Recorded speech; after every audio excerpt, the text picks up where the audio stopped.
Hi అండి. ముందుగా అందరికీ మన ఛానల్‌కి స్వాగతం. Welcome back to our channel. ఈరోజు మన ఛానల్‌లో ఒక రెసిపీ అయితే కొత్తగా మీకు చూపించబోతున్నాను. అంటే నేనైతే ఫస్ట్ టైమ్ చూస్తున్నాను కాబట్టి నాకు కొత్తగా అనిపిస్తుంది. మీలో చాలామంది ఈ రెసిపీ చూసి ఉంటారు, చేసి ఉంటారు. అలా ఎవరైతే చేశారో వాళ్ళు కామెంట్ సెక్షన్‌లో తప్పకుండా షేర్ చేసుకోండి. చూస్తున్నారు కదండీ! ఇవి కూని రొయ్యలు అంటారంట. నాకసల తెలీదు. పద్మ గారు ఉన్నారు కదా! వాళ్ళు ఎప్పుడూ చేస్తూ ఉంటామని చెప్పారు. బట్ అందుకని వాళ్ళ ఇంట్లో ఈరోజు ఈ రెసిపీ అనేది నాతో షేర్ చేస్తున్నారు. నేను కూడా మీతో షేర్ చేసుకోవడానికని చెప్పేసి ఈ వీడియో అయితే షూట్ చేయడం జరుగుతుంది. అలాగే యూట్యూబ్‌లో పోస్ట్ చేయడం కూడా జరుగుతుంది. చూస్తున్నారు కదండీ! చాలా సింపుల్‌గా మనం నార్మల్ వెజ్ కర్రీస్ ఎలా అయితే ఫ్రై చేసుకుంటామో అలాగే ఆయిల్ వేసుకున్నారు. కొంచెం అంటే ఒక టీ స్పూన్ అంత జీలకర్ర, ఒక 4 ఎండుమిర్చి, 4 వెల్లుల్లిపాయలను రెమ్మలు బాగా నీట్‌గా ఒలిచేసుకొని వేసుకున్నారు. కొంచెం కరివేపాకు వేసుకొని అవన్నీ ఫ్రై అయిన తర్వాత మనం ముందుగా కడిగి పెట్టుకున్న ఈ చిన్న రొయ్యలు సారీ అండోయ్! కూని రొయ్యలు అంటారంట. పద్మ గారు అస్సలు ఒప్పుకోవట్లేదు. వీటిని కూని రొయ్యలు అంటారు అని చెప్తున్నారు.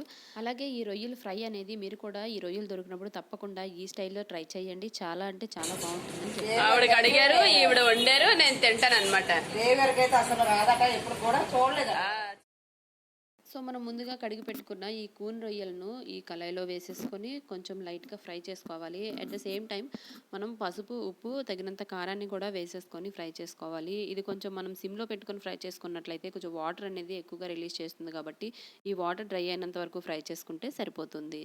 సో, ఈ రెసిపీ అనేది చూసారు కదండీ! ఈ కూని రొయ్యల వేపుడు అనేది మీరు కూడా ఒకసారి తప్పకుండా ట్రై చేయండి. ఇకపోతే పద్మగారు చేసిన స్టైలో మరేమో తెలీదు. ఆవిడ చేతి మహిమ అనొచ్చు.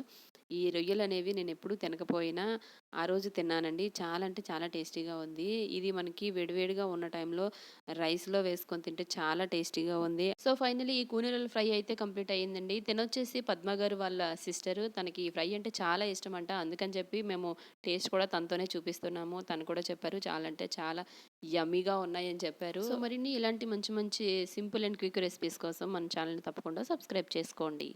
ఒకసారి ట్రై చేయండి. నూనె కూడా పెట్టేసాను. సభకు నమస్కారం. సో, మన ఛానల్‌లో చాలా వరకు చేపల పులుసు, ఫ్రైస్ ఇంకా కర్రీస్ ఎలా చేసుకోవాలండి సింపుల్ మెథడ్‌లో నేనైతే చాలా వీడియోస్ అయితే చేశానండి. వాటి లింక్స్ అన్నీ మీకు డిస్క్రిప్షన్‌లో ప్రొవైడ్ చేస్తాను. తప్పకుండా చూడండి.